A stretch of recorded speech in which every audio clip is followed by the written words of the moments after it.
ভাবুন তো, আগামীর বিসিএস কিংবা কোনো চাকরির পরীক্ষায় প্রশ্ন আসলো, দেশের 52 বছরের ইতিহাসে কয়দিন দেশে কোনো সরকার ছিল না। আপনারা ভাবুন, এই ফাঁকে আজকের বিষয়টার সারসংক্ষেপ বলে নেওয়া যাক। আমাদের আজকের পর্ব সরকার প্রধান ডক্টর ইউনূসের 30 দিন। কেমন ছিল এই 30 দিন, সেই বিষয়ে একটা ধারণা দেওয়ার চেষ্টা করব আমাদের আজকের পর্বে। The Nobel Peace Prize laureate for 2006, Mohamed Yunus. Doctor Mohammad Yunus 2006 সালে শান্তিতে নোবেল পাওয়ার মাত্র 5 মাসের মাথায় রাজনৈতিক দল গঠন করে সবাইকে অবাক করে দিয়েছিলেন। দলের নাম ঠিক করেছিলেন নাগরিক শক্তি। নামটা মনে রাখবেন। 2024-এ এসে এই রাজনৈতিক দলের বর্তমান কার্যক্রম নিয়ে কিছু তথ্য তুলে ধরার চেষ্টা থাকবে আমাদের। 2006 সালে দল গঠনে তিনি উদ্যোগী হলেও ওই সময়ে তত্ত্বাবধায়ক সরকারের প্রধান হওয়ার প্রস্তাব তিনি ফিরিয়ে দেন। তাই প্রশ্নটা প্রাসঙ্গিক, 2024-এ ওই একই প্রস্তাব তিনি গ্রহণ করলেন কেন? নানাভাবেই এর উত্তর খোঁজা যায়, তবে ডক্টর ইউনূসের আগের প্রস্তাব ফিরিয়ে দেওয়ার ব্যাখ্যা অনুযায়ী উত্তরটা সহজ। ওই সময় তিনি বলেছিলেন এত অল্প সময়ের জন্য দায়িত্ব নিতে চান না তিনি। ডক্টর ইউনূসের এই উত্তর থেকে সহজেই অনুমান করা যায় বর্তমান অন্তর্বর্তীকালীন সরকার একটা ভিশন নিয়ে ক্ষমতা নিয়েছে, তাই এ সরকারের মেয়াদকালটা দীর্ঘই হবে। চলুন এবার প্রথম প্রশ্নের উত্তর খোঁজা যাক। প্রশ্নটা নিশ্চয়ই মনে আছে, বাংলাদেশের ইতিহাসে কয়দিন দেশে কোনো সরকার ছিল না? উত্তর 5 দিন। 1977 সালে সেনা অভ্যুত্থান এবং পাল্টা অভ্যুত্থানের সময় 3, 4 ও 5 নভেম্বর এই 3 দিন বাংলাদেশে কার্যত কোনো সরকার ছিল না।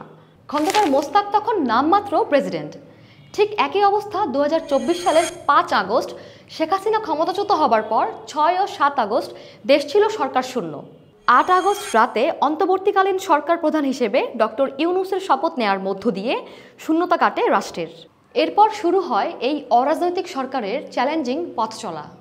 বলে রাখা ভালো, পৃথিবীর ইতিহাসে 31 জন নোবেলজয়ী রাষ্ট্র পরিচালনা করেছেন।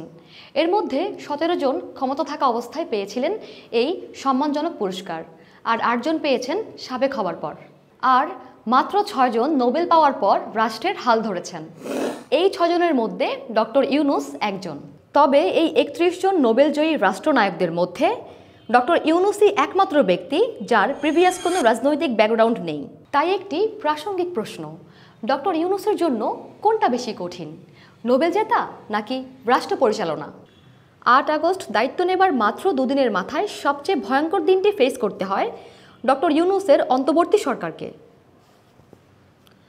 10 আগস্ট ফুল কোর্ট সভা ডেকে বসেন প্রধান বিচারপতি। বলা বাহুল্য, রাষ্ট্রের যে কোনো জরুরি বিষয়ে সিদ্ধান্ত নেয়ার এখতিয়ার রাখে সুপ্রিম কোর্ট ও হাইকোর্টের বিচারপতিদের নিয়ে গড়া এই সভা। ধারণা করা হচ্ছে অন্তর্বর্তী সরকারকে সাংবিধানিকভাবে অবৈধ ঘোষণা করতেই ফুল কোর্ট সভা কল করেছিলেন শেখ হাসিনা সরকারের নিয়োগপ্রাপ্ত প্রধান বিচারপতি ওবায়দুল হাসান।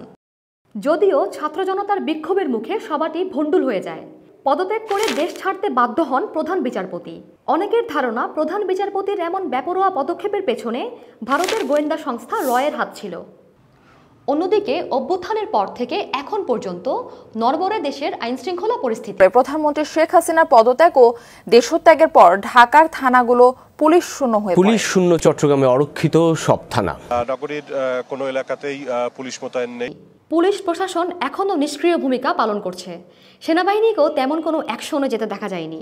যৌথ বাহিনীর অভিযানও খুব বেশি সন্তোষজনক না। 5 আগস্টের পর থানাগুলো পুলিশ শূন্য থাকায় দেশ জুড়ে বেশ কিছু অপ্রীতিকর ঘটনাও ঘটেছে। প্রথমবারের মতো বাংলাদেশের ইতিহাসে প্রায় 10 দিন পুলিশ শূন্য রাষ্ট্র পরিচালনা করতে হয়েছে ডক্টর ইউনূসকে। তবে 13 আগস্ট পুলিশ সদস্যরা আর নয় কর্মবিরতি, এবার হবে কাজের গতি স্লোগান দিয়ে থানায় ফিরলেও তাদের মধ্যে দেখা যাচ্ছে না কাজের গতি। গণমাধ্যমের তথ্য অনুযায়ী 5 আগস্ট থেকে 31 আগস্ট পর্যন্ত 26 দিনে দেশ জুড়ে নিহত হয়েছে 284 জন। এসবের পাশাপাশি গত 25 আগস্ট সরকারকে আরেকবার পড়তে হয় কঠিন পরীক্ষায়। আনসার সদস্যরা রেস্ট প্রথা বাতিল, চাকরি স্থায়ীকরণ সহ অনেকগুলো দাবি নিয়ে সচিবালয় ঘেরাও করে।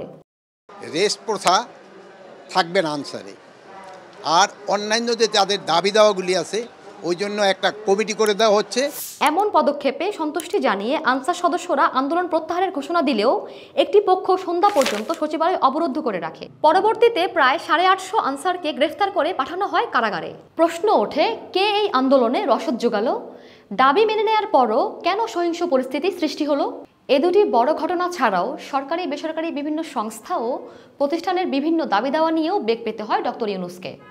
বাংলাদেশের ইতিহাসে আরেক রেকর্ড গড়ে শিক্ষার্থীরা। ট্রাফিক পুলিশের অনুপস্থিতিতে প্রায় 2 সপ্তাহ রাজধানীসহ সারা দেশে ট্রাফিক সামলান তারা। তবে গণ অভ্যুত্থানের পর সরকার চালাতে প্রতিবন্ধকতা আসবেই। এবার কিছু সফলতার গল্প শোনা যাক। দায়িত্ব নেয়ার মাস পার না হতেই গত 3 সেপ্টেম্বর নিজের প্রথম কূটনৈতিক কারিশমা দেখালেন ডক্টর ইউনূস।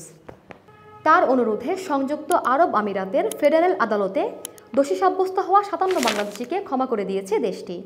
গত 19 জুলাই কোটা সংস্কার আন্দোলনের প্রতি সংহতি জানিয়ে আরব আমিরাতে বিক্ষোভ করায় 57 বাংলাদেশিকে বিভিন্ন মেয়াদে কারাদণ্ড দিয়েছিল দেশটির আদালত। দুবাই সরকারের এই উদার সিদ্ধান্ত একটি বিরল ঘটনা, যা প্রমাণ করে দেয় বহির্বিশ্বে ডক্টর ইউনূসের গ্রহণযোগ্যতা। ক্ষমতা গ্রহণের পর আরেকটি ঐতিহাসিক কাজ করেছে সরকার। গুম থেকে দেশের নাগরিকদের রক্ষায় গুম ও নির্যাতন বিষয়ক কনভেনশনে প্রথমবারের মতো সই করেছে বাংলাদেশ। 29 আগস্ট এই আন্তর্জাতিক সনদে সই করেন অন্তর্বর্তী সরকারের প্রধান উপদেষ্টা ডক্টর মোহাম্মদ ইউনূস। ঘটনাটিকে নিজেই ঐতিহাসিক হিসেবে উল্লেখ করেন তিনি। আগামী 22 সেপ্টেম্বর রাষ্ট্রপ্রধান হিসেবে প্রথম নিউ ইয়র্ক যাচ্ছেন ডক্টর মোহাম্মদ ইউনূস। যোগ দেবেন জাতিসংঘের সাধারণ অধিবেশনে। সেখানে বিশ্ব নেতাদের সঙ্গে সাক্ষাতে দেশের জন্য আরও মঙ্গলকর কিছু বয়ে নিয়ে আসবেন বলে প্রত্যাশা করা যায় এ কথার জাদুকরের কাছে। শেষ মনে করিয়ে দিতে চাই সেই নাগরিক শক্তির কথা, 2006 সালে যে দল গড়তে চেয়েছিলেন ডক্টর ইউনূস।